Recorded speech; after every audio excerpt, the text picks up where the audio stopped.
ఈ సైదాబాద్ ప్రాంతంలో మేము ఇప్పుడు ఎర్రకుంట అన్న ఈ చెరువు దగ్గర ఇక్కడికి వచ్చినాము. సో దీని మీద ఒక కంప్లైంట్ మాకు స్థానికంగా వచ్చిన కంప్లైంట్ మీద చెక్ చేయడానికి వచ్చినాము.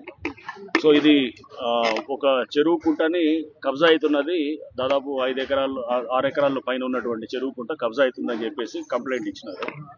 చెక్ చేసినప్పుడు దీనికి రైవల్ వాదన కూడా ఉన్నది, అంటే దాని కౌంటర్ వాదన కూడా ఇది చెరువు కుంట కాదు, ఇది మా పట్టా భూములు అని చెప్పేసి అనేవాళ్ళు కొంతమంది ఉన్నారు.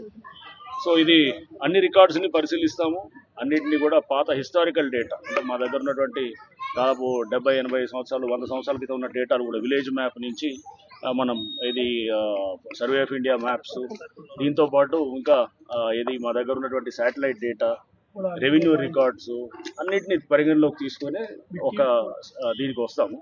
బట్ హైడ్రాలిక్ ఫీచర్స్ అంటే చూడంగానే హైడ్రాలిక్ క్యారెక్టరిస్టిక్స్ ఉంటాయి, అంటే ఒక చెరువు కట్ట, దానికి మళ్ళీ ఒక అలుగు అంటే వెయిర్ ఉంటుంది, సర్ప్లస్ వెయిర్ ఉంటుంది, ప్లస్ దాంతోపాటు రివెట్మెంట్ అంటే మనకి స్టోన్ పిచ్చింగ్ చేస్తారు బండికి. సో ఇట్లా కొన్ని బేసిక్ హైడ్రాలిక్ క్యారెక్టరిస్టిక్స్ అన్నీ కూడా ఉన్నాయన్నమాట, దీనికి ఉండాల్సిన అన్నీ కూడా. బట్ ఏదేమైనా కానీ కూడా ఒకసారి మొత్తం మేము లోతుగా చేసి చెరువు అనేది నిర్ధారణ ఫస్ట్ చేస్తాము. చేసిన తర్వాత నెక్స్ట్ దాన్ని డెవలప్ చేయడానికి కూడా త్వరలో దీని మీద చేస్తాము. ఇది కూడా ఒక బతుకమ్మ కుంట స్థాయిలో చేసేదానికి హైడ్రా ప్రభుత్వ సహకారం తీసుకొని చేయడానికి కూడా మేము చేస్తాం. ల్యాండ్ 6.5 ఎకరాలు అంటున్నారు, అది కూడా తీసుకుంటాం, డేటా అంతా కూడా తీసుకొని ఎఫ్టీఎల్ దాకా అంతా కూడా.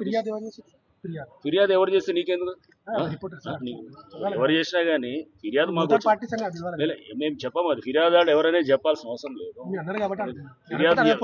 ఫిర్యాదుదారు బయటకు పెట్టమండి, అది అనానమస్ ఉండవచ్చు ఇదంతా అనేది. మా ఫిర్యాదుదారుడు ఎవడైనా కానీ కూడా నిజమంతా అబద్ధమంతానే చెక్ చేస్తాం, అంతే.